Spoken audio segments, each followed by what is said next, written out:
And so I decided to present something about journal publication. And I'm the editor of a journal in Thailand, a kind of journal of comparative philosophy and religion, and very similar to Dan's journal, Methexis. Can we go to the next slide? Okay, so my question is, what does it mean to express cultural or religious difference in the articles that we write for our journals, right? Or what does it mean to present in a forum such as this, right? When we're expressing a kind of a comparative approach to culture and religion.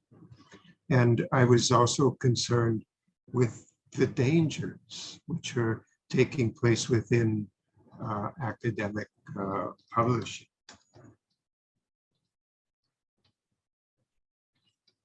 So can we go to the next slide, please? Okay, the previous slide. Okay, so this is a poem by Emily Dickinson. Right? It's called Publication is the Option.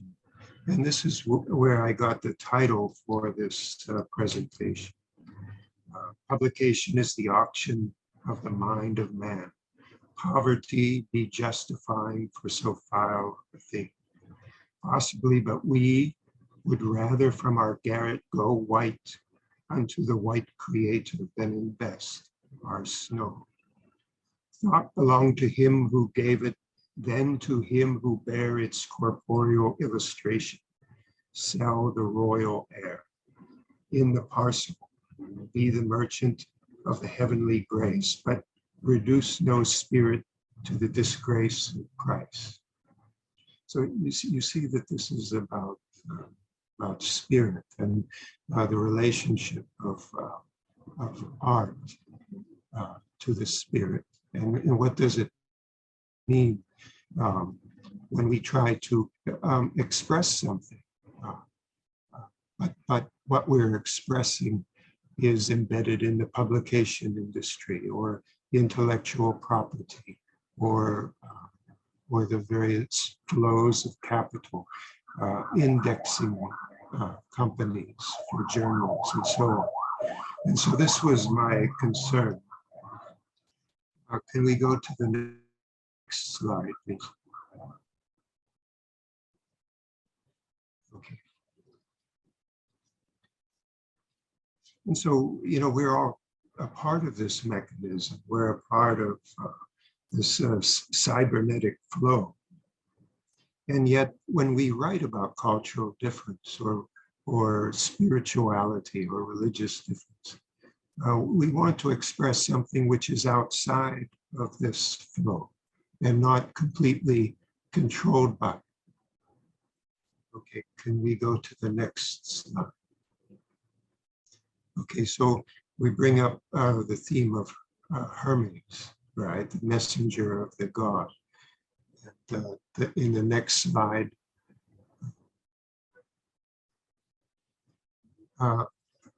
since this was originally supposed to be for a research in values and philosophy conference, which was founded by George McLean, I refer to some lectures that he gave in Qom, Iran, right? And this was on hermeneutics. And here he suggests that the word, that the god Hermes within the word hermeneutics suggests something of the exalted character of the meaning which is sought and its implications for the world of values. For the message borne by Hermes is not merely an abstract mathematical formula or methodological prescription devoid of human meaning and reality. Rather, it is the limitless wisdom regarding the source and hence the reality and the goal and value of all. And so like what we're trying to communicate, like through conferences, through discussions, through publication, hermeneutically, is in a way trying to express something of the spirit. And then we can go to the next slide. Yeah, this gets a little bit detailed, so I want to just briefly summarize it. But the philosopher Michel Serres, he talks about the movement from mythical thinking to a kind of thinking connected to reason and science and logos, right? And he compares it to a weaving. And he suggests that when this weaving becomes complete, right, it becomes science. Right? But the goal, right, for Serres is to create new connections or breaking connections through the act of literature.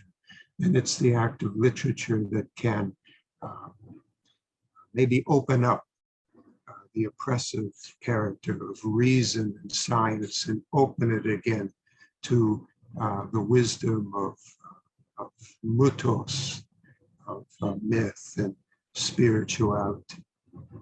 Okay, we can go to the next slide. There's an interesting book that I read recently called Curation, the Power of Selection in a World of Excess. Right? And the author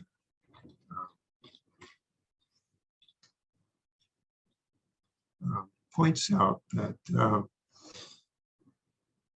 again, that journalism used to be about connecting things together and expressing something, but now it's merely collecting and curating information, right? And nowadays we see that there are many diverse views floating through cyberspace, but they're made impotent through this process of selection and curation, right? And again, this is what's taking place now in academic publishing through indexing and the control of information, the selling of that information to universities, this sort of diminishing of open access journals in favor of paid access. Okay, next slide. The philosopher Giorgio Agamben also expresses some of these same ideas in his book Profanations. And he distinguishes between the sacred and the profane, right? The sacred is that which is outside of usage, right? And the profane is that which is able to be used. He contrasts the profane to the secular. The secular he considers to be oppressive, right?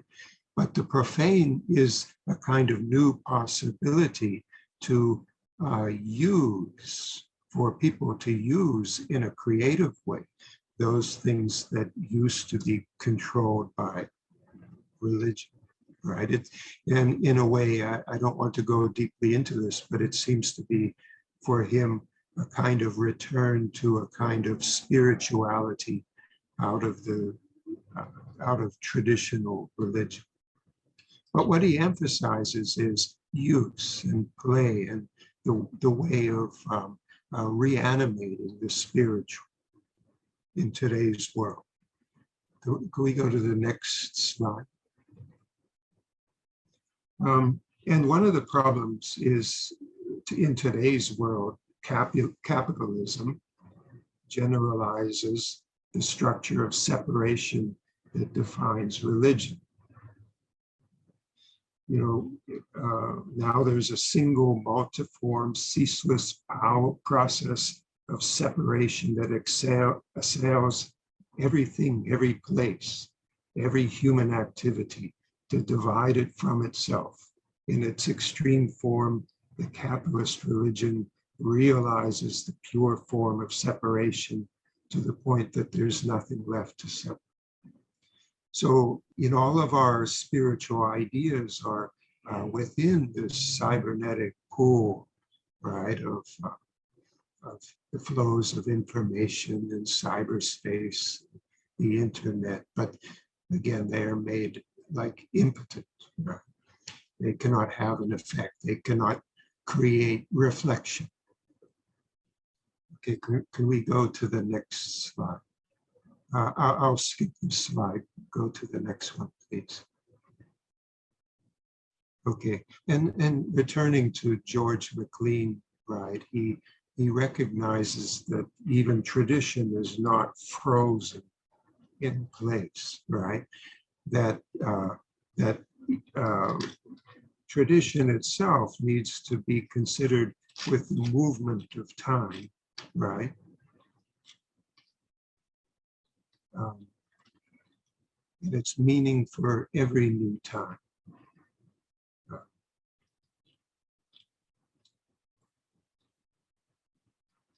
So he says, hence tradition achieves its perfection in its temporal unfolding or application. And so I don't completely agree with what Saris is doing or what Agamben is doing, but we can consider the importance of what they're talking about through this, this idea that our traditions, our cultures, our spiritualities have the possibility of still expressing something. Can we go to the next slide? So, like the questions that I am trying to ask is, what is cultural or spiritual communication in a world of the curation of information?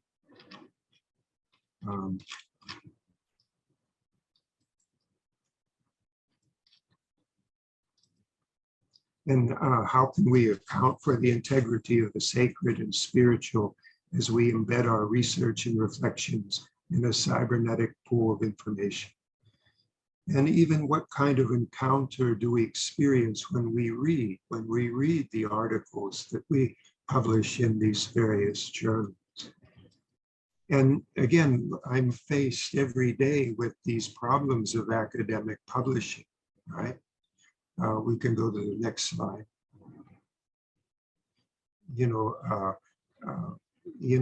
For instance, part of the problem is the corporate role of curation through indexing companies, right?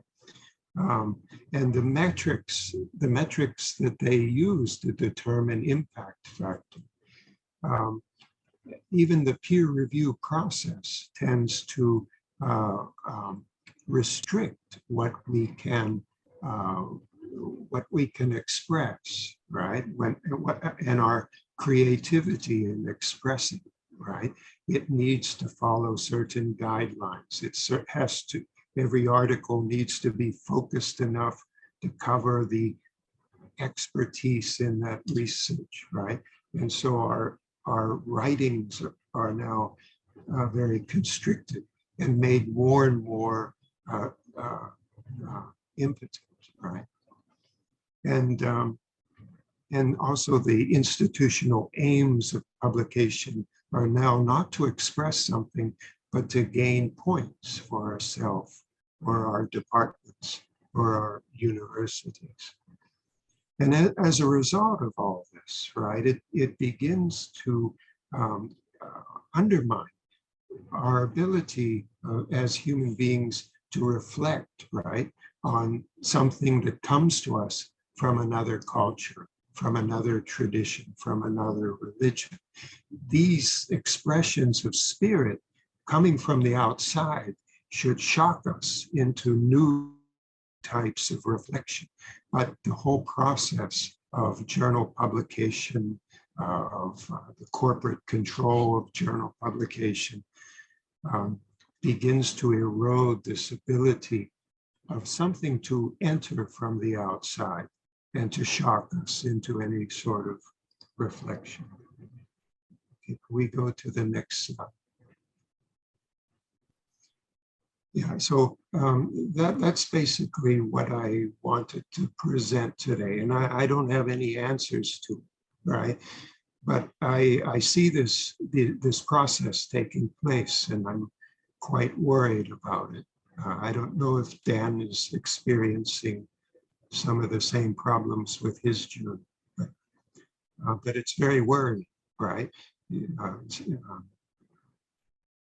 And I would be very interested if you have any sort of insights or reflections on what I've presented. Okay, Dan, thank you. Thank you very much for inviting me, and I'm sorry you had to work the PowerPoint presentation.